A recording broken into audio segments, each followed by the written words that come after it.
The Two Dragonoid by V3Veriza Chapter 22 Seal here in the deepest part of Rimuru, in the deepest imaginary space, in the safest place possible we can see two souls. Although it seems separated, it's actually the most inseparable thing. And one of them is the near omniscient Manas, Seal.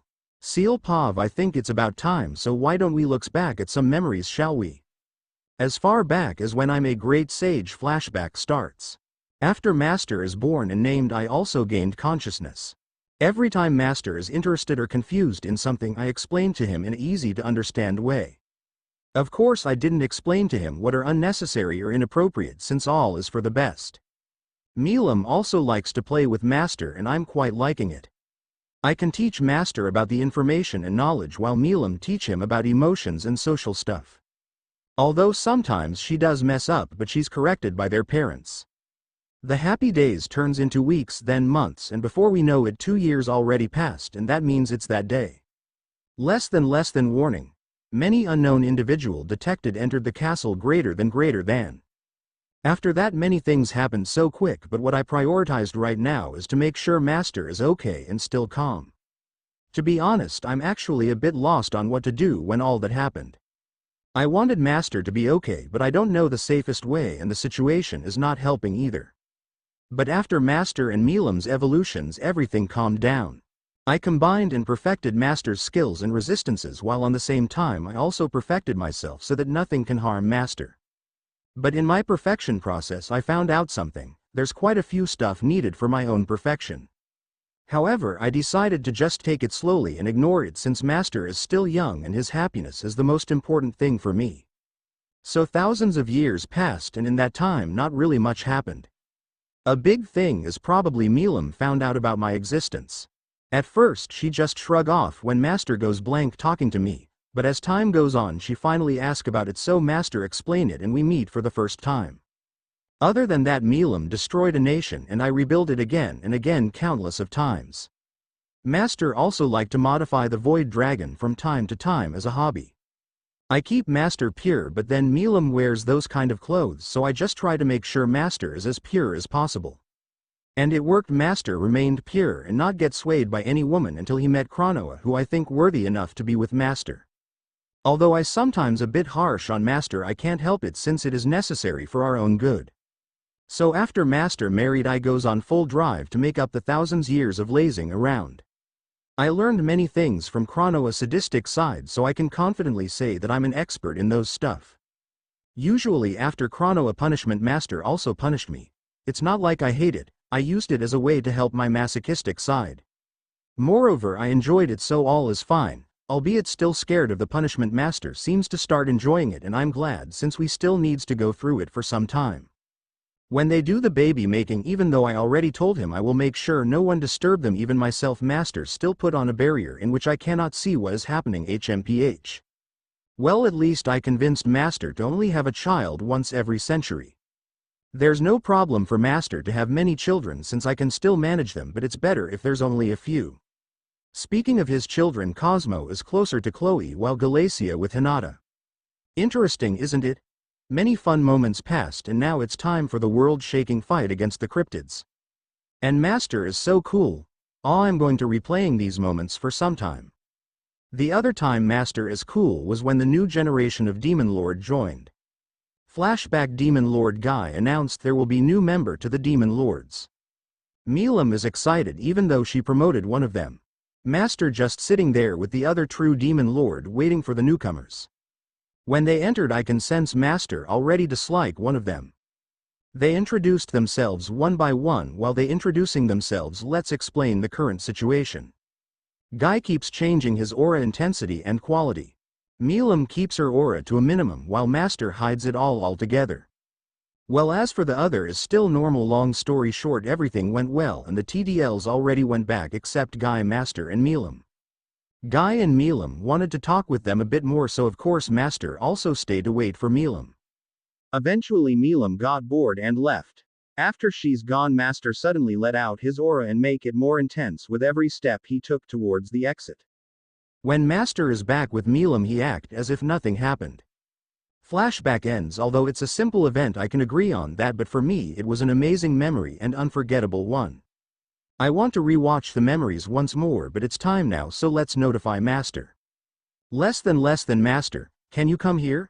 Greater than sure less than he appeared in front of me. What is it, Seal? You see. I'm going to evolve once again. He looks confused. Isn't that a good thing? Yes, but there's a chance for it to fail, and I want to tell you beforehand.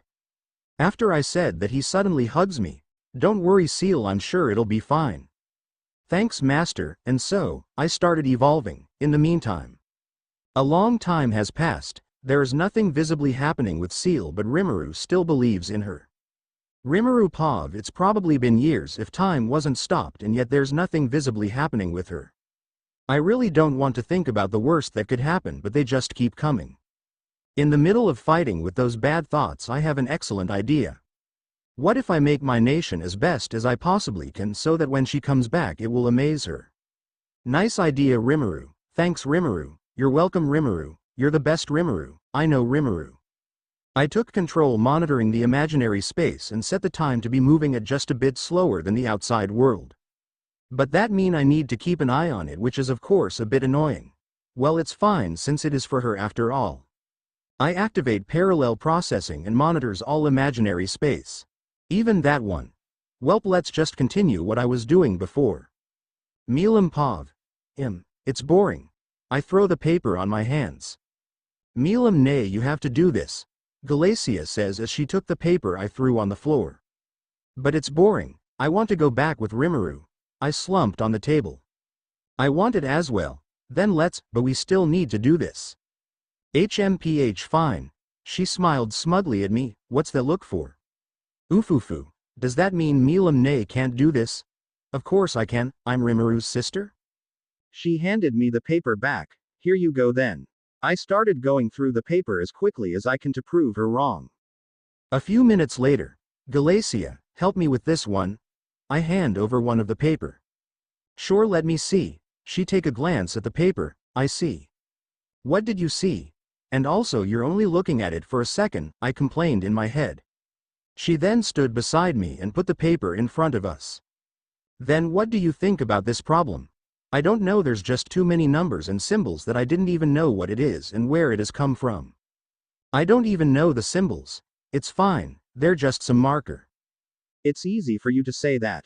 Galacia just sat beside me and started writing a few more numbers and symbols I don't understand on a new piece of paper. Alright, let's start with this one, she said softly. Pav ends almost an hour of Galacia trying to explain algebra to Milam later. Wrong. Count it again. Galacia yelled at Milam that are barely holding her tears. 34xy. Milam's voice is shaking and a few tears dropped on the paper. Finally. Yes, it's 34xy, we'll end it here for today, after Galacia said that Milam rushed out of the door, breaking it. Galacia just sighed and cleaned the mess on the table before teleporting behind Milam that are about to take off. Where are you going, Milam ne-sama? Galacia said coldly while grabbing her shoulder. Just visiting Rimuru for a while, I will be back in the evening, Milam stuttering. Galacia can see through her lies but decided to just let her go since she can just force her back if needed. Fine, keep your promise. I will. She says while launching to the sky. Galacia watches as she can be seen happily dancing in the sky while speeding off in the distance. Back in Tempest, Rimuru is in his office with Celestia that are currently playing with Yuru on the couch. Even though Rimuru could be seen calm, he's actually quite tired mentally. Why is it that I'm more exhausted now than all of the thousands of years back combined? Moreover, I can sense that Big Sis is coming this way. He thinks to himself before side catching the attention of Yuru. What's wrong? Yuru said as she watches Rimuru go up from his chair. Milam is coming here. Why? Who knows, want to come with me? Yeah, what about Celestia? Of course she's coming too, he put her on his shoulder. Celestia is a bit confused about it, so she just grabbed his hair.